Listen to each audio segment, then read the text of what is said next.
They found the photograph 3 days later, lying face up on the frozen ground near the door, the edges already curling from the cold. 8 faces stared out from the tintype, captured in that peculiar stillness that early photography demanded. Their expressions caught between celebration and something else, something the finder couldn't quite name. Behind them, through the window of the frame, you could see the oil lamp still burning inside the house. The blood hadn't frozen yet when they discovered it. Before we continue, I want to know something. Where are you right now as you listen to this?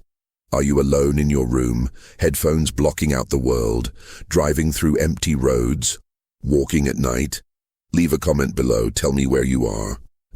Because this story, what happened to the Carter family on that New Year's Eve in the Utah Territory, it happened to people just like you, in a place they thought was safe, doing something as simple as celebrating with family, and by morning, not one of them would draw another breath. The winter of 1856 had been merciless across the Utah Territory. Snow came early that year, blanketing the Wasatch Mountains in October and never truly melting, accumulating in great drifts that swallowed fence posts and blocked wagon roads for weeks at a time. The Carter homestead sat 15 miles south of Salt Lake City, nestled in a shallow valley where Dry Creek wound its way through cottonwood groves before disappearing into the desert beyond. It was good land, as good as any settler could hope for in those days, with rich soil along the creek bed and enough timber in the surrounding hills to keep a family warm through the winter. Thomas Carter had claimed the property in 1852, one of thousands drawn west by promises of land, religious freedom, and a fresh start. He was 43 years old that final winter, a broad-shouldered man with hands scarred from carpentry work and a face weathered by sun and wind. His wife, Margaret, was younger by 7 years, a woman whose gentle manner concealed an iron will that had carried her family across the plains in a covered wagon, through cholera outbreaks and river crossings that had claimed the lives of others in their company. Their children ranged in age from 20 down to 7. Robert, the eldest, who worked alongside his father and dreamed of one day having land of his own. Sarah, 18, whose skill with a needle had already earned her a reputation among the scattered homesteads. Elizabeth, 15, quiet and studious, always with a book when her chores allowed. James, 12, restless and curious, and little Margaret, named for her mother, just 7 years old, and still young enough to believe the world was fundamentally kind. But the Carter household that winter included more than just the immediate family. Thomas's brother William had arrived in late November with his wife Caroline and their infant son. William had been less fortunate than his brother. The farm he'd established closer to the city had failed, the soil proving too alkaline, the well water too bitter. He'd come seeking temporary shelter, and Thomas, who believed firmly in the obligations of kinship, had welcomed them without hesitation, even though it meant 8 mouths to feed instead of 5, and sleeping arrangements that left little room for privacy. The tensions were small at first, barely noticeable. Caroline had been raised in comparative comfort back in Missouri, the daughter of a merchant, and the primitive conditions of the Carter homestead. The single large room that served as kitchen, dining area, and parlor, with only a thin curtain separating it from the sleeping quarters, wore on her nerves. She tried to hide her displeasure, but Margaret could see it in the way Caroline's mouth tightened when she had to wash dishes in the same basin used for everything else, or how she clutched her baby closer when the wind howled through gaps in the log walls. William, too, carried the weight of his failure. He worked hard, harder perhaps than necessary, as if trying to prove his worth. But Thomas, in his generosity, sometimes treated his brother with a paternalistic air that must have stung, offering advice that sounded too much like instructions, making decisions about the work without consulting William first. Robert noticed it, the way his uncle's jaw would clench when his father spoke to him, as if he was still a boy rather than a man of 39 with a family of his own. As December progressed and the year drew toward its close, Thomas suggested they should mark the occasion properly. It had been a hard year for everyone in the territory. The grasshopper plague in the summer had destroyed much of the wheat crop. There had been troubles with some of the wagon trains passing through, tensions between settlers and the native peoples that sometimes erupted into violence. The territorial government seemed increasingly isolated from the rest of the nation, and rumors circulated about federal troops being sent west, though for what purpose, no one could say for certain. But the Carters had survived. They had food enough to last through winter, a solid roof, and each other. Thomas believed that deserved recognition, a moment to pause and give thanks before facing whatever the new year might bring. He proposed that on New Year's Eve they would have a proper celebration, a feast with the last of the fall vegetables from the root cellar, fresh bread, and if Robert's hunting proved successful, perhaps venison or turkey. They would dress in their best clothes, light every lamp in the house, and mark the turning of the year with the dignity it deserved. Margaret agreed, though she worried privately about the expense, about using up stores that would need to last until spring. But she saw the hope in her husband's face, the way he wanted to give his family, and his brother's family, a moment of joy, and she didn't have the heart to object. Sarah and Elizabeth threw themselves into preparations, mending clothes and planning the meal. Even young Margaret caught the excitement, asking a dozen times a day how many more days until the celebration. This is where most people would stop paying attention, just a family planning a party, right? Nothing unusual. But here's what you need to understand, and why you should hit that subscribe button and turn on notifications right now. What the Carter family didn't know, what they couldn't have known, was that their celebration had already been marked on someone else's calendar. Someone was counting down the days too, but not out of joy. Out of something else entirely. Something that had been growing in the shadows of those mountains for months. And if you don't stay until the end of this story, you'll never know why they really died that night.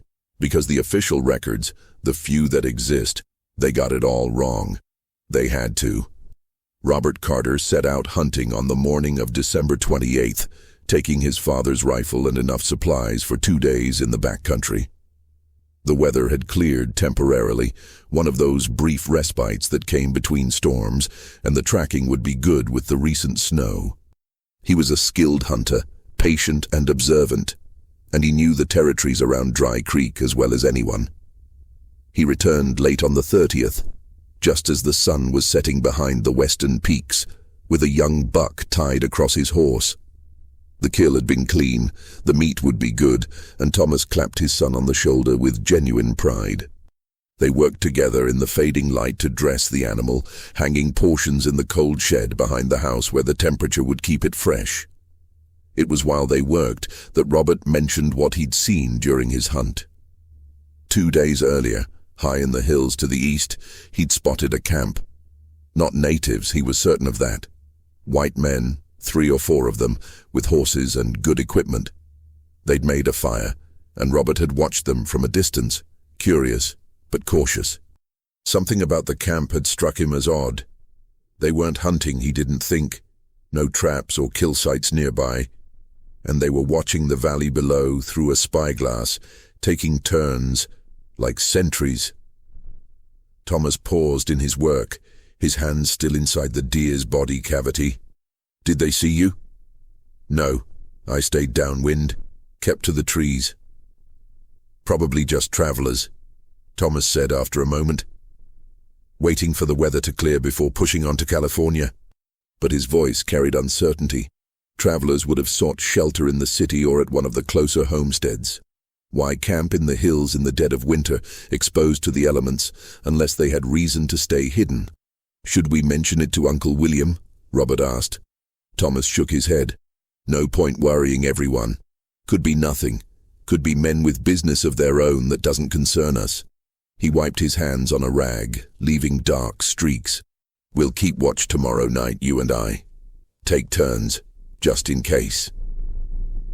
They finished their work in silence as full darkness settled over the valley.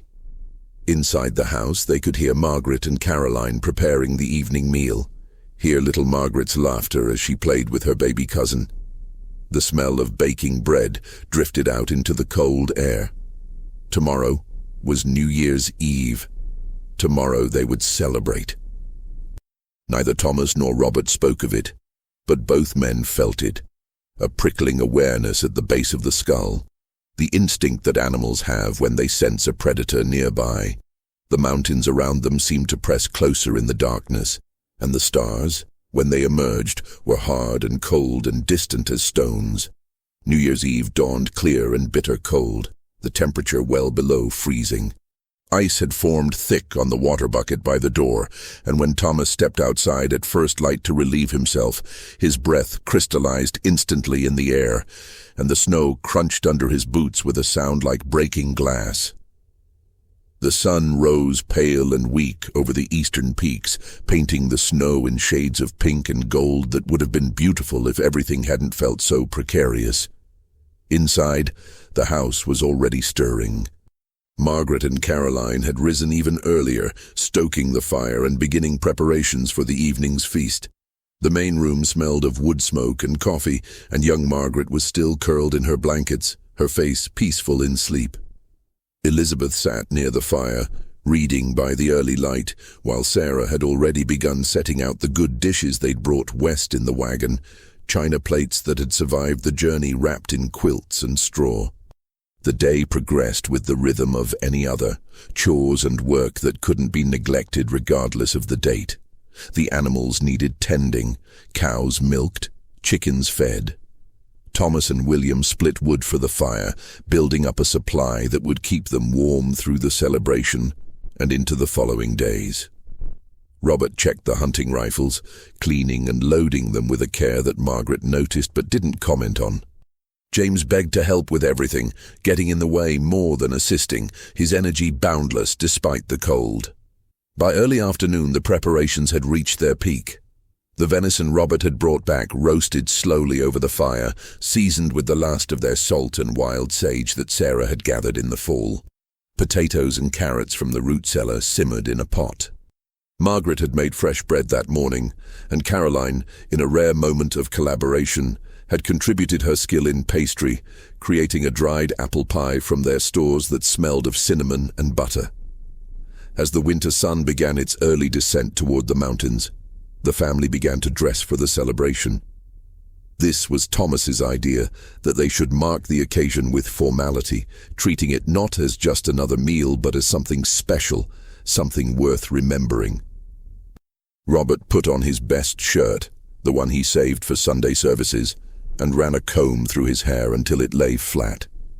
Sarah and Elizabeth wore dresses they'd been sewing all month, simple but well made, with lace collars that showed their craftsmanship. Even James submitted to having his face washed and his hair combed, though he squirmed through the process. Thomas had one more surprise. From a trunk under the bed, wrapped in cloth, he produced his most prized possession, a camera, a daguerreotype outfit he'd purchased years earlier in St. Louis before the Western migration, when he'd briefly entertained dreams of becoming a photographer. He'd rarely used it. The chemicals were expensive and difficult to obtain, but he'd managed to acquire a few fresh plates during a trip to the city in the fall, and he'd been saving them for a special occasion. "We're going to take a photograph," he announced. "All of us together, something to mark this day, to remember it by." The children reacted with excited surprise.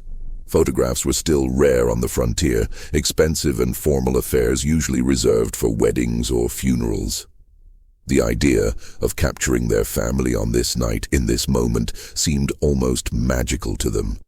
Thomas set up the camera in the main room, positioning it carefully on its tripod near the door, where the light from the western window would provide the best illumination. He arranged them in a careful composition, himself and Margaret in the center, William and Caroline slightly to the side with their baby, the children arranged around them. Robert stood tall behind his parents, Sarah and Elizabeth flanked them, James and little Margaret sat cross-legged in front. "You must hold very still," Thomas instructed, his head disappearing under the dark cloth.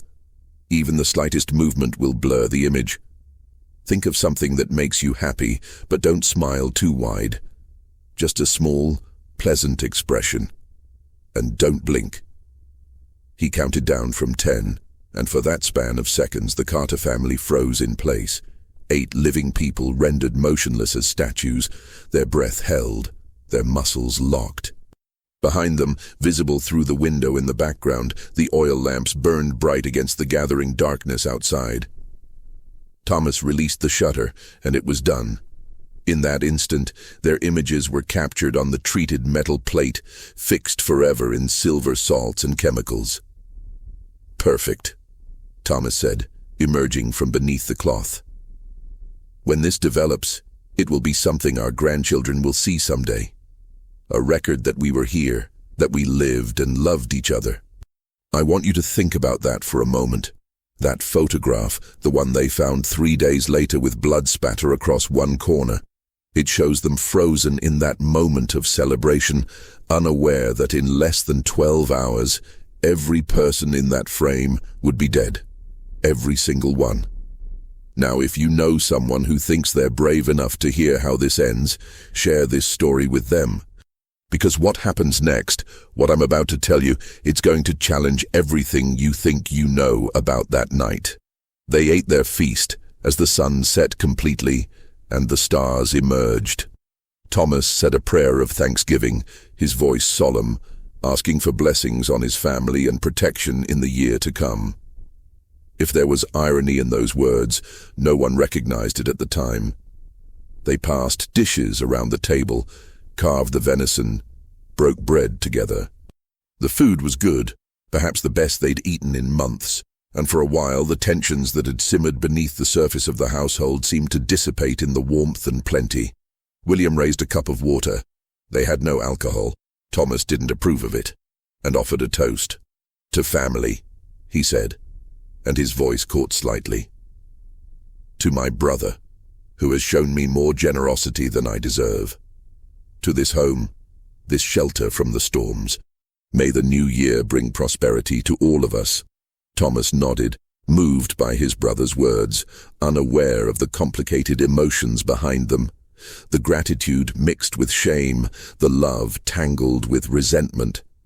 They drank together, and for that moment, everything was as it should be.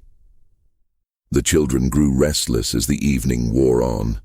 James wanted to go outside despite the cold, to look at the stars, and Thomas relented, wrapping his son in a coat and stepping out with him into the frigid night.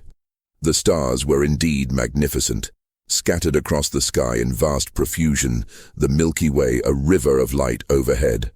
Father and son stood together in the snow, their breath rising in clouds, looking up at the infinite darkness. "Pa," James asked, "do you think the stars know we're here? Do you think they see us?" Thomas put his hand on his son's shoulder. "I think God sees us, son, and that's enough." They went back inside after a few minutes, driven by the cold. Margaret was putting little Margaret to bed, singing softly, an old hymn from her childhood. Caroline had taken her baby to the sleeping area behind the curtain. Sarah and Elizabeth were cleaning the dishes, their voices low and comfortable, talking about nothing important, the small concerns of young women on the frontier. Robert stood by the window, looking out into the darkness. He'd been there for some time, Thomas realized, standing watch without making it obvious. When their eyes met, Robert shook his head slightly. Nothing. No movement in the night. Perhaps the men he'd seen in the hills had moved on. Perhaps Thomas had been right, and they were just travelers with their own concerns. The family gathered one last time before retiring, standing together in the main room. Thomas produced a small Bible worn from use and read aloud from Psalms, verses about protection and God's mercy. His voice was steady and sure, and Margaret stood beside him with her hand resting lightly on his arm, and in that moment, despite everything that had been difficult about the year, they were complete. They went to bed around 10, earlier than they might have on a normal night, but the work of the day had exhausted them. The children settled quickly, even James, whose excitement finally gave way to sleep. The adults lay in their bedrolls, listening to the fire crackle, to the wind that had begun to rise outside, rattling the shutters. Thomas told Robert he would take the first watch, that his son should rest, and Robert, tired from his hunting trip and the long day, didn't argue. Thomas sat in the darkness by the window, the rifle across his lap, watching the night. The moon had risen, nearly full, painting the snow in silver light. He could see far across the valley from here, see the dark line of cottonwoods along Dry Creek, see the hills rising beyond. Nothing moved. Nothing stirred except the wind. The world seemed frozen, held in suspension, waiting. Around midnight, he heard something. Not a sound so much as the absence of sound. The wind had stopped. The sudden silence was profound, eerie. Thomas stood, moving to the door, opening it carefully to avoid waking the household. The cold hit him like a physical blow, and he stepped outside, his boots sinking into the snow.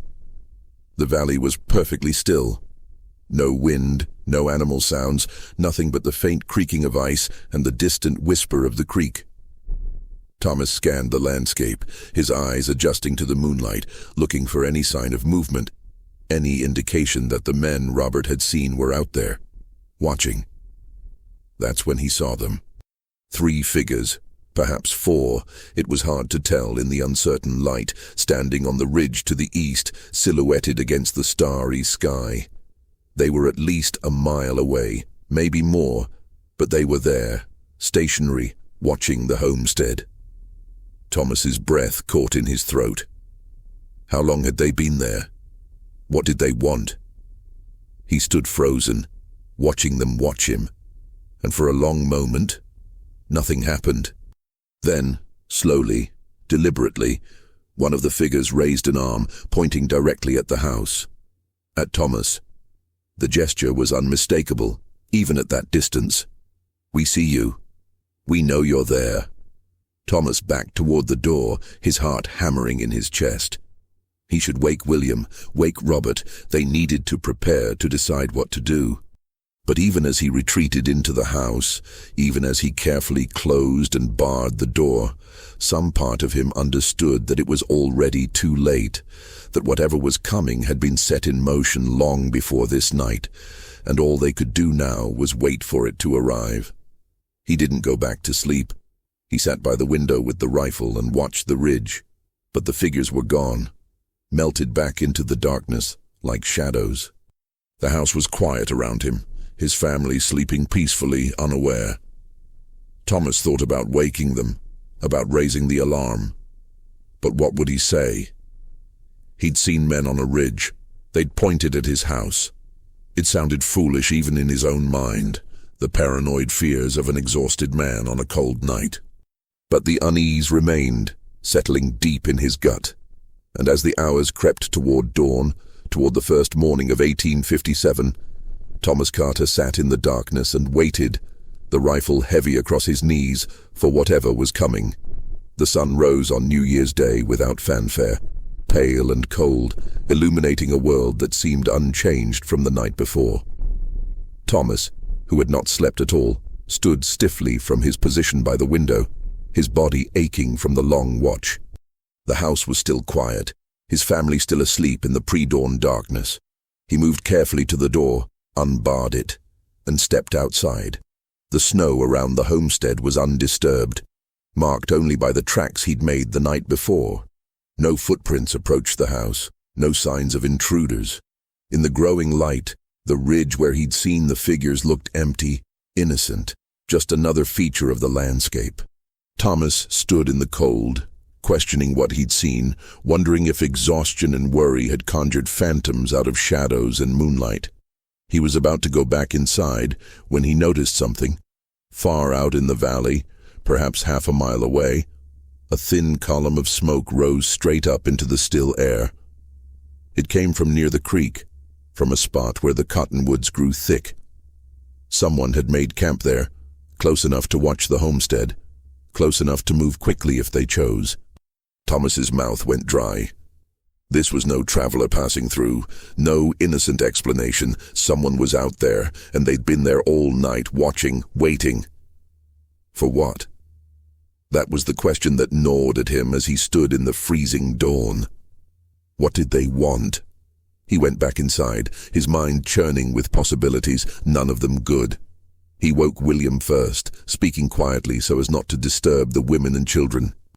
His brother listened with a deepening frown as Thomas described what he'd seen, the figures on the ridge, the gesture, the smoke rising from the valley.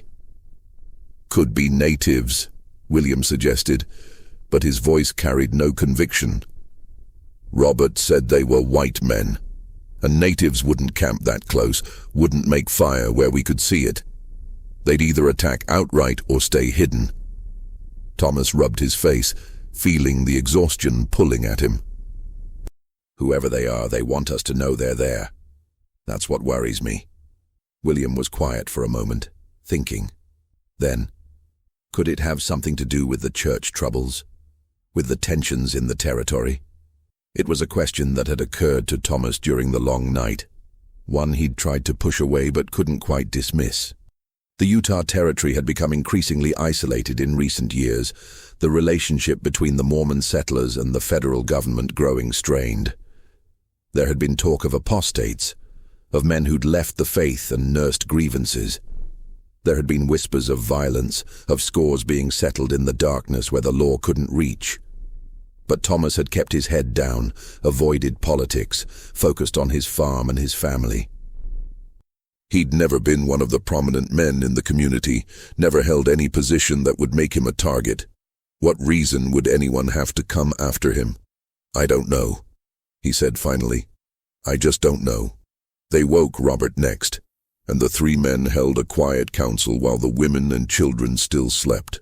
Robert confirmed that the men he'd seen in the hills had looked like settlers, dressed in wool coats and wide-brimmed hats, carrying good rifles.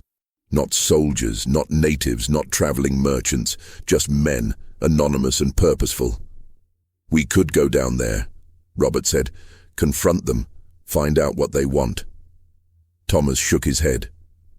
If they meant us well, they'd have come to the door. The fact that they're hiding, watching, means they're waiting for something.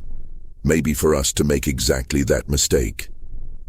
So what do we do? William asked. We prepare. We stay inside, keep the weapons loaded, keep watch. If they approach, we'll know. If they try anything, we'll be ready. Thomas looked at his brother, at his son. And we don't tell the women yet. No point in frightening them if this turns out to be nothing.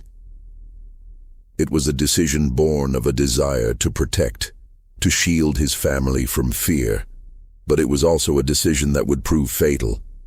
Because what Thomas didn't understand, what he couldn't have understood, was that the men watching his house weren't waiting for an opportunity. They were waiting for an order. And that order had already been given. The household woke gradually, emerging into the cold morning with yawns and sleepy greetings. Margaret noticed immediately that something was wrong, saw it in the tension in her husband's shoulders, in the way he kept glancing toward the windows. But when she asked, he smiled and deflected, said he was just tired from staying up late, that everything was fine. They ate a simple breakfast, leftovers from the feast, and Thomas suggested that they should stay inside today, that the cold was too bitter for unnecessary exposure. The children accepted this without question. Little Margaret was happy to play with her doll by the fire, and James found contentment in a game Elizabeth invented involving dried beans and a counting board. Sarah and Caroline worked on mending clothes, and the house fell into a pattern that felt almost normal, almost peaceful. But the men took turns at the window, always one of them watching. And as the morning progressed into afternoon, the smoke from the valley continued to rise, a thin grey line against the white landscape, a constant reminder that they were not alone. Around 2 in the afternoon, riders appeared. 3 of them, coming up from the valley at a slow, deliberate pace. They weren't trying to hide now, weren't attempting stealth. They rode openly, directly toward the homestead, and as they drew closer, Thomas could see that they were indeed white men, rough-looking, with rifles in saddle holsters and revolvers on their hips. "Stay inside," Thomas told Margaret, his voice sharp with command. "All of you, away from the windows." He took up the rifle, and William grabbed the other weapon they had, a shotgun that was getting old but still functional. Robert positioned himself by the door with the pistol. The women gathered the children to the back of the room, confusion and fear beginning to show on their faces as they realized something was seriously wrong. The riders stopped about 50 yards from the house, staying mounted, their breath and their horses' breath rising in clouds in the cold air. For a long moment, no one moved. No one spoke. It was a standoff, tense and fragile. Finally, one of the riders called out, "Thomas Carter?" "That's right," Thomas answered through the closed door. "State your business. We need to talk to you. Come out, bring your brother." "I'm comfortable where I am. Say what you need to say from there." There was a pause. Thomas could hear the murmur of the men talking among themselves, too low to make out words. Then the same voice called again, harder this time, with less pretense of friendliness. "This ain't a request, Carter. There's matters need settling. You and William both. Come out now, and maybe this goes easy." Thomas's grip tightened on the rifle. "What matters? I don't know you and I haven't wronged anyone. Whatever you think I've done, you're mistaken." "We ain't mistaken." The rider's voice carried a certainty that was chilling in its absolute conviction. "You were in the militia, Carter. You and your brother both. September 1857, Mountain Meadows. We know what you did." The words hit Thomas like a physical blow, and beside him, William made a sound somewhere between a gasp and a groan. Mountain Meadows. The phrase hung in the air, heavy with implications with horror. "No," Thomas said, and his voice shook. "No, we weren't there. We never went. We refused the order. This is the moment. This is where everything you thought you knew about this story falls apart. Because what I'm about to tell you, it's been buried for 160 years. The church didn't want it known. The government didn't want it known.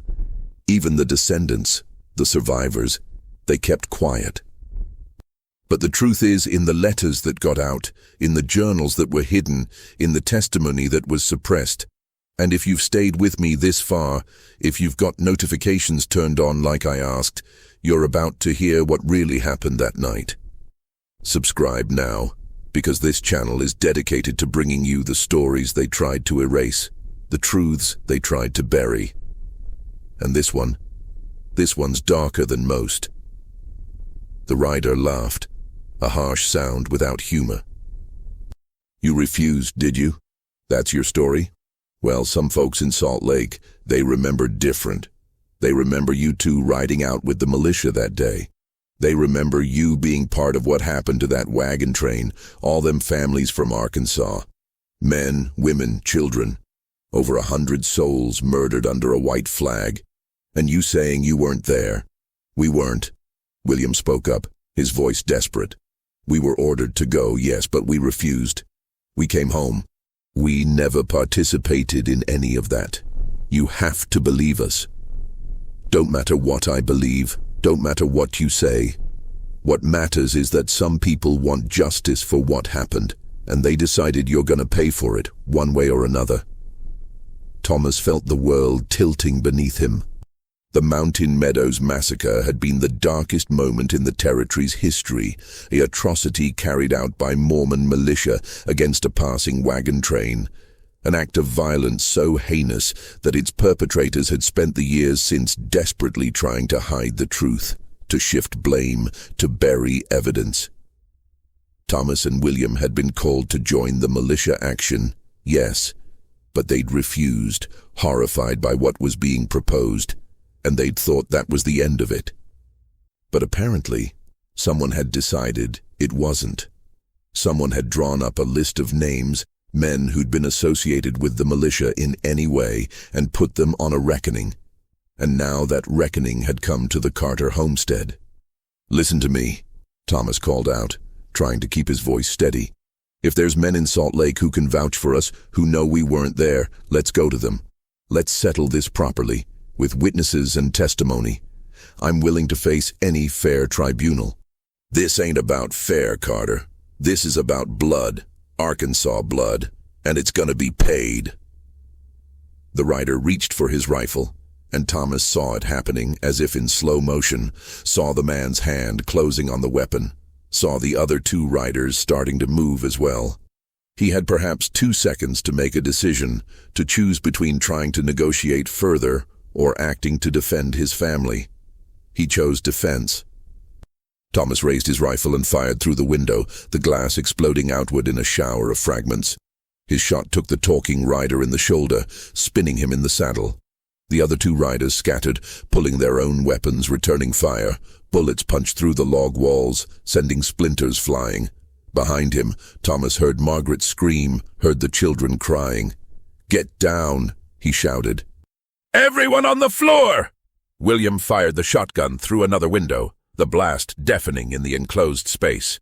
One of the riders' horses went down, throwing its rider into the snow. The chaos was immediate and total. The orderly world of the morning shattered into violence and terror. Robert joined the fight, firing the pistol through a gap in the logs, keeping the attackers from advancing. The riders had retreated to cover behind a small rise in the ground, but they continued to fire, methodically, patiently. They weren't trying to storm the house. They were settling in for a siege.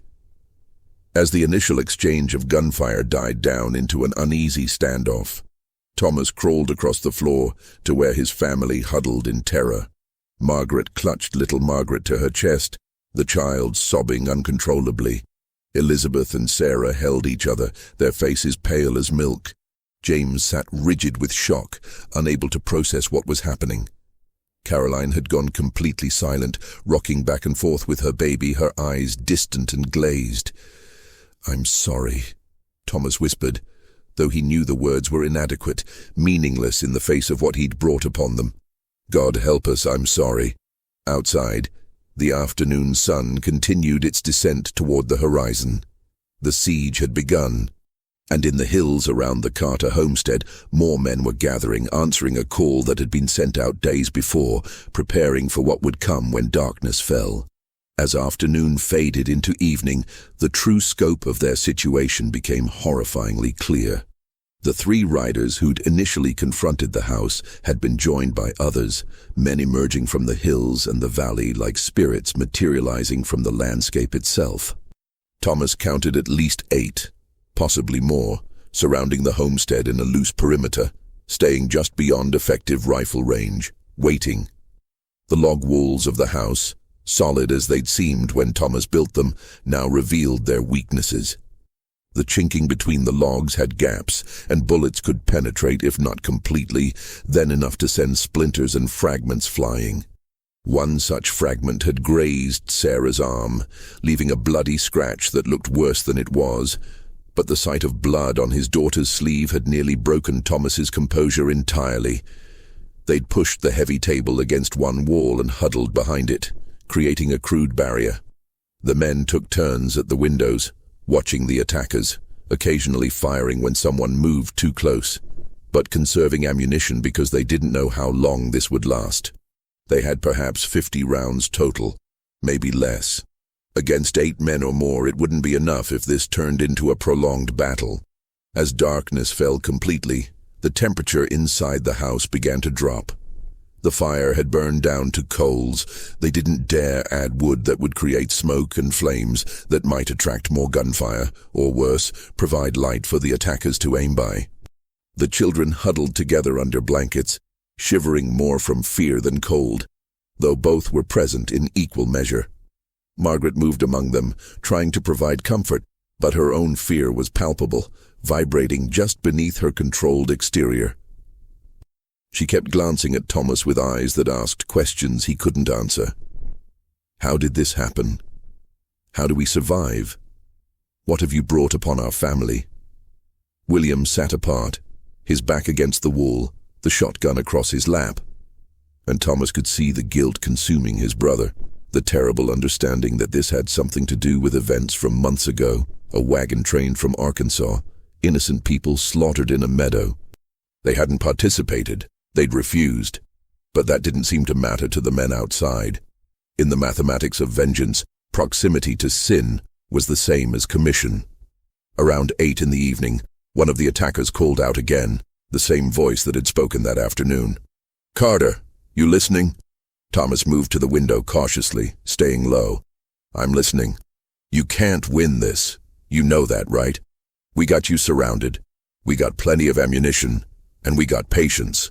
Come out now, you and William. Face what's coming like men, and maybe we let the women and children go. Maybe they get to live." Thomas felt rage surge through him, hot and righteous. "You ride into my home, threaten my family, and then pretend to offer mercy? What kind of men are you? The kind that lost kin at Mountain Meadows? The kind that watched our families butchered under a flag of truce? We ain't the villains here, Carter. You are. You and everyone else who rode with that militia. We didn't ride with them. How many times do I have to say it? Don't matter. You were called. You were part of it, even if you claim you stayed home.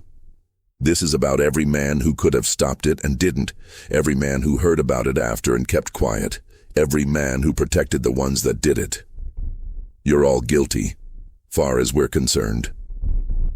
Thomas wanted to argue, to rage against the injustice of it, but part of him understood. If his family had been among those killed at Mountain Meadows, if he'd lost Margaret and his children to that horror, wouldn't he want revenge too? Wouldn't he seek out anyone connected to it, however tangentially, and make them pay? The logic was brutal, but not incomprehensible. "If I come out," Thomas said slowly, "if William and I surrender, you'll let the others go? You'll let them walk away from here?" "Thomas, no." Margaret's voice cut through the darkness, sharp with terror and fury. "I give you my word," the voice outside called back. "The women and children, they can leave. We got no quarrel with them." William had stood up, moving closer. "Brother, you can't trust them. Men willing to do this, they ain't got honor." "What choice do we have?" Thomas asked, and the despair in his voice was total. "We can't fight them off. We don't have enough ammunition, enough supplies. Eventually they'll rush us or burn us out, and then everyone dies. At least this way, maybe the children live." Robert stepped forward from his position by the door. "Pa, no, there has to be another way." "There isn't, son." Thomas looked at his eldest, seeing in Robert's face the boy he'd been and the man he'd become, and felt his heart breaking. "Take care of your mother. Take care of your sisters and brother. That's your job now." He turned to William. "Brother, I'm sorry. Sorry I brought you into this. Sorry we're here. But we knew after Mountain Meadows, we knew something like this might come someday. We just hoped it wouldn't." William's face was grey in the dim light, but he nodded. "Together then. Like always." They made their preparations in the heavy silence that followed. Thomas embraced each of his children, holding them longer than was comfortable, trying to memorize the feel of them, the smell of their hair, the sound of their breathing. He held Margaret last and longest, and they didn't speak because there were no words adequate for goodbye in circumstances like these. William said his farewells to Caroline and their baby, and Caroline's silence broke into wild sobbing, desperate and unrestrained. The baby, feeding off his mother's distress, wailed in counterpoint, and the sound filled the small house with an anguish so profound it seemed to saturate the very walls. Thomas moved to the door, placed his hand on the rough wood. Outside he could hear the attackers moving, taking positions, preparing. He looked back one last time at his family huddled in the darkness, at the faces he loved more than his own life, and then he lifted the bar from the door. "We're coming out," he called. "Don't shoot. We're unarmed." He pushed the door open. The cold air rushed in, carrying with it the smell of snow and smoke and something else. Something sharp and metallic that might have been blood, or might have been fear. Thomas stepped over the threshold, William beside him, and they walked forward into the moonlit night, hands raised, weapons left behind. The attackers emerged from the shadows, rifles pointed, forming a loose semicircle around the two brothers. Thomas could see their faces now in the moonlight, hard faces, weathered and grim, but also young, some of them, barely older than Robert. These were men who'd lost family, lost friends, and found in revenge the only comfort available to them. The leader, the one who'd been doing the talking, the one Thomas had shot in the shoulder, his arm now bound in a rough sling, stepped forward. "You, Thomas Carter?" "I am." "And this is William?" "Yes." The man nodded slowly, studying them. Then he raised his rifle, pointing it directly at Thomas's chest. "Any last words?" Thomas looked back at the house, at the door still standing open, knowing his family was watching, listening. "Tell my children I love them. Tell them I'm sorry. Tell them to be better than the world we made." The rifle fired. The bullet took Thomas in the center of his chest, and he stumbled backward, surprise and pain washing across his face. He fell to his knees in the snow, his breath coming in gasping, wet sounds. William cried out, started to move toward him, and 3 rifles fired simultaneously. William jerked like a puppet on strings and fell face first into the snow, blood spreading dark beneath him. Inside the house, Margaret screamed. It was a sound beyond language, beyond humanity, a sound of absolute anguish. She started toward the door, but Robert grabbed her, held her back even as she fought him with wild, desperate strength. The leader of the attackers lowered his rifle, looking down at the 2 dying men. "That's for Mountain Meadows," he said quietly. Then he looked up at the house, at the open door where the family cowered inside. "And now for the rest." It happened fast. The attackers rushed the house in a coordinated assault, covering each other's advance. Robert tried to slam the door shut, but 2 men hit it with their shoulders and burst through, and suddenly the interior that had been a sanctuary became a killing ground. The men fired indiscriminately. They'd promised to let the family go, but it had been a lie, a tactical deception to draw Thomas and William out. Now they were here to finish what they'd started, to erase the entire Carter line as if they'd never existed. Robert fought them hand to hand, his young strength pitted against trained killers. He managed to disarm one man, get his hands around another's throat, but then a rifle butt crashed into the side of his head and he went down hard. A boot stamped on his face, and he felt teeth breaking, felt his nose shatter, and then he felt nothing at all because the next blow cracked his skull and sent him into darkness.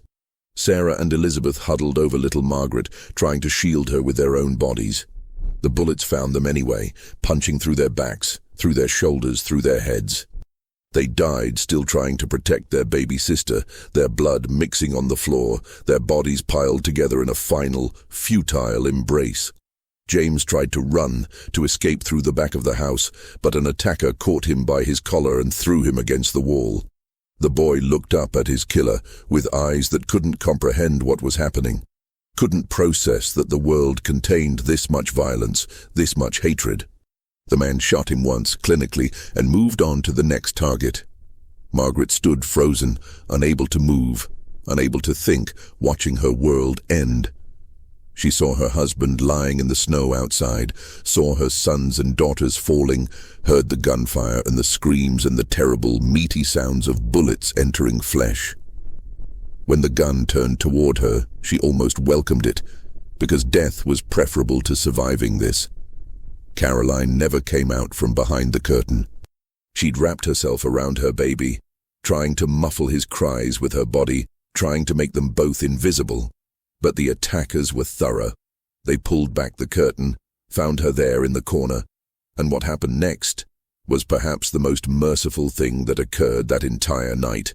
They killed her quickly, a single shot, and she died still clutching her child, who followed her seconds later, too small to understand why the world had suddenly gone cold and dark and still. The attack lasted less than 10 minutes. When it was over, 8 members of the Carter family lay dead or dying. The attackers moved through the house, checking bodies, ensuring their work was complete. They took nothing. This wasn't robbery. It was execution, pure and simple. They'd come to deliver a message written in blood. No one connected to Mountain Meadows would be safe, no matter how peripheral their involvement, no matter how much time passed. Before they left, they set small fires in the corners of the house, nothing that would burn immediately, but enough that the structure would eventually catch. They wanted it to look like an accident, wanted the bodies discovered in ruins that would disguise the full extent of the massacre.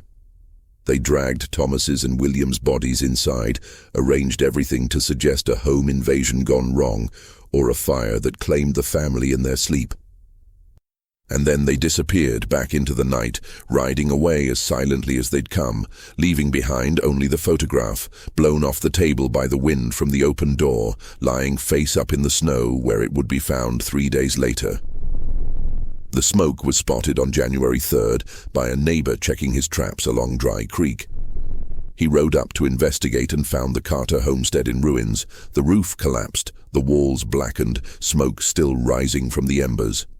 At first, he thought it was just a tragic fire, the kind that claimed too many frontier families during the brutal winter months. Then he saw the photograph lying in the snow, curled at the edges from the cold, showing 8 faces frozen in a moment of celebration, and beside it, partially covered by drifted snow, the dark stains that no amount of fire could disguise. He rode for help, and by nightfall, a party of men from Salt Lake City had arrived to investigate. What they found in the wreckage was horrifying.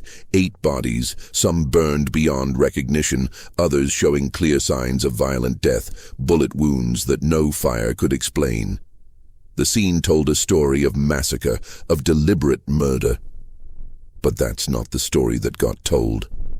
The official report, filed with the territorial government 3 weeks later, described the Carter homestead incident as a tragic fire, possibly caused by an overturned lamp or a spark from the fireplace. It mentioned that the family appeared to have been overcome by smoke before they could escape. It made no mention of bullet wounds. It made no mention of evidence suggesting multiple attackers. It made no mention of the reports from neighbors that unknown men had been seen in the area in the days before the fire. Why? Because by January of 1857, the Utah Territory was already in crisis. The Mountain Meadows massacre, which had occurred just months earlier, had created a national scandal. Federal troops were being dispatched to the territory to investigate, to restore order, to possibly remove Brigham Young from his position as territorial governor. The last thing the church leadership needed was another massacre, another atrocity, especially one that seemed to be revenge for the first. So the Carter family died twice, once in blood and violence on New Year's Eve, and once more in paperwork and official lies, erased from history as surely as if they'd never existed. The photograph survived. It passed through several hands over the years, occasionally appearing in collections of frontier memorabilia, its significance largely forgotten. It wasn't until the 1920s, when a historian researching the aftermath of Mountain Meadows stumbled across a reference to the Carter family in a sealed church document, that anyone thought to connect that photograph to the events of January 1857. The document, part of a private journal kept by a church official, described how word had reached Salt Lake City about the massacre at the Carter homestead, about how it had been carried out by men from Arkansas seeking revenge for their families lost at Mountain Meadows. It described the deliberate decision to suppress the information, to falsify the reports, to protect the territory from further scrutiny and scandal. It also listed the names of the attackers. 8 men, all of whom had lost relatives at Mountain Meadows, all of whom had traveled from Arkansas specifically to hunt down anyone connected to the militia that had carried out that atrocity. They'd worked from a list, the document revealed, a list of names provided by apostates who'd fled the territory. Thomas and William Carter were on that list, marked as having been called to join the militia, though there was a notation beside their names. Claimed refusal. The attackers hadn't cared about that distinction. They'd made their own judgments, delivered their own justice, and moved on to the next names on their list. How many others died? The document didn't say, but it implied there were more, scattered across the territory, hidden in official records under false causes of death, buried in the desperate attempt to keep the truth from emerging. The historian who discovered this document tried to publish his findings. He was blocked at every turn. The church denied the document's authenticity, suggested it was a forgery, threatened legal action. His publisher dropped the project. His academic position became untenable. He died in 1934, bitter and obscure, his research unpublished, his findings dismissed. But he'd made copies. He'd hidden them, distributed them to people he trusted, knowing that someday, somehow, the truth would come out. One of those copies ended up in a university archive, misfiled under an unrelated heading, forgotten for decades. It was rediscovered in 2003 during a digitization project, and that's when the story of the Carter family finally began to emerge from the shadows where it had been buried for nearly a century and a half. The photograph was re-examined. The official reports were questioned. Descendants of the family, who'd been told for generations that their ancestors had died in a fire, learned the truth. Their family had been murdered in a revenge killing, a small atrocity lost in the shadow of a larger one, a tragedy compounded by the cover-up that followed. And the men who did it? They were never brought to justice. They rode away from the Carter homestead and disappeared into history. Maybe some of them felt justified, vindicated by their actions. Maybe others were haunted by what they'd done, by the children's faces, by the screams. We'll never know. They took their stories to their graves, and those graves are unmarked, anonymous, scattered somewhere across Arkansas or the territories they passed through on their way home. The photograph still exists. It's in a private collection now, owned by a descendant of the Carter family who's chosen to remain anonymous. They've released digital copies to historical societies, but the original, they keep it locked away, too painful to look at, too important to destroy. 8 faces staring out from 1857, captured in a moment of hope and celebration, unaware that within hours they would all be dead.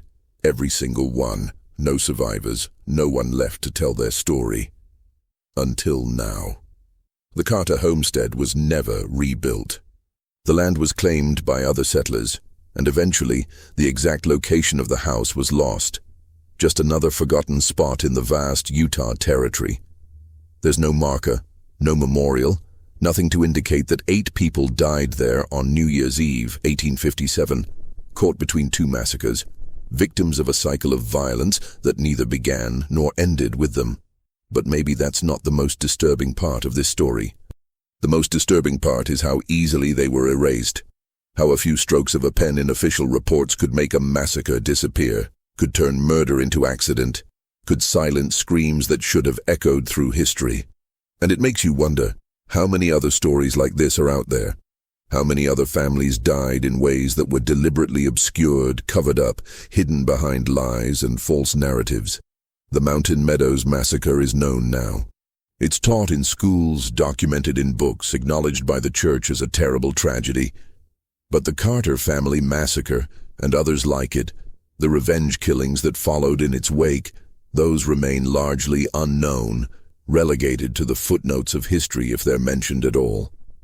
8 people, Thomas and Margaret, William and Caroline, Robert, Sarah, Elizabeth, James, and little Margaret, and an infant whose name was never even recorded in the official reports.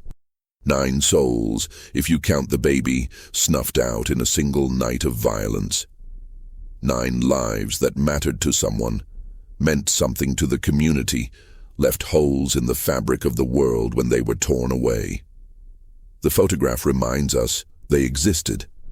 Those 8 faces, formal and solemn, dressed in their best clothes, gathered for a celebration that would be their last, prove that they were real, that they lived and loved and died. And that, perhaps, is the only justice they'll ever receive. Being remembered, being seen, being known. This channel exists to tell these stories, the ones that were buried, the ones they didn't want you to hear. The Carter family deserves to be remembered for more than just a macabre footnote. more than just a photograph of people about to die. They deserve to be known as individuals who lived and suffered and were victimized twice, once by their killers and once by the officials who erased them from history. If you've stayed with me until now, if you've heard this whole terrible story, hit that subscribe button. Turn on notifications. Because there are more stories like this, more truths that were deliberately hidden, more people who deserve to be remembered. And I'm going to keep telling them, keep bringing them out of the darkness, keep making sure that the dead are not forgotten. The Carter family's last photograph shows them together, united, moments before they were torn apart. Let's make sure that 170 years later, they're still together, still remembered, still honored. Not as victims, but as people who lived, who celebrated, who loved each other. People who deserved better than what they got, both in life and in death. Share this story. Let others know. Make sure that Thomas and Margaret, William and Caroline, Robert and Sarah and Elizabeth and James and little Margaret, make sure they're not forgotten again.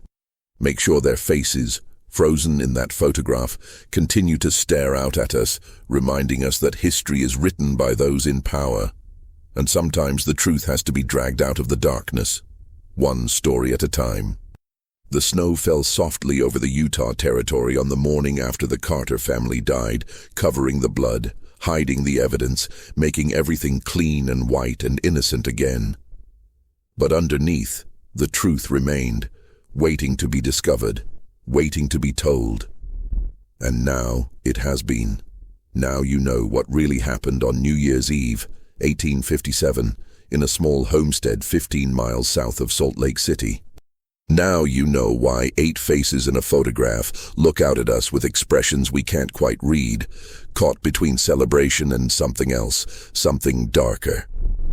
They knew, perhaps in some subconscious way, that their time was running out, that the violence unleashed at Mountain Meadows would find its way to their door, would take everything from them, would erase them from history. But we've brought them back. We've told their story. And as long as someone remembers, as long as someone cares, they're not truly gone. The Carter family, Utah, 1857. No one survived, but their story did. And that, in the end, is what matters most.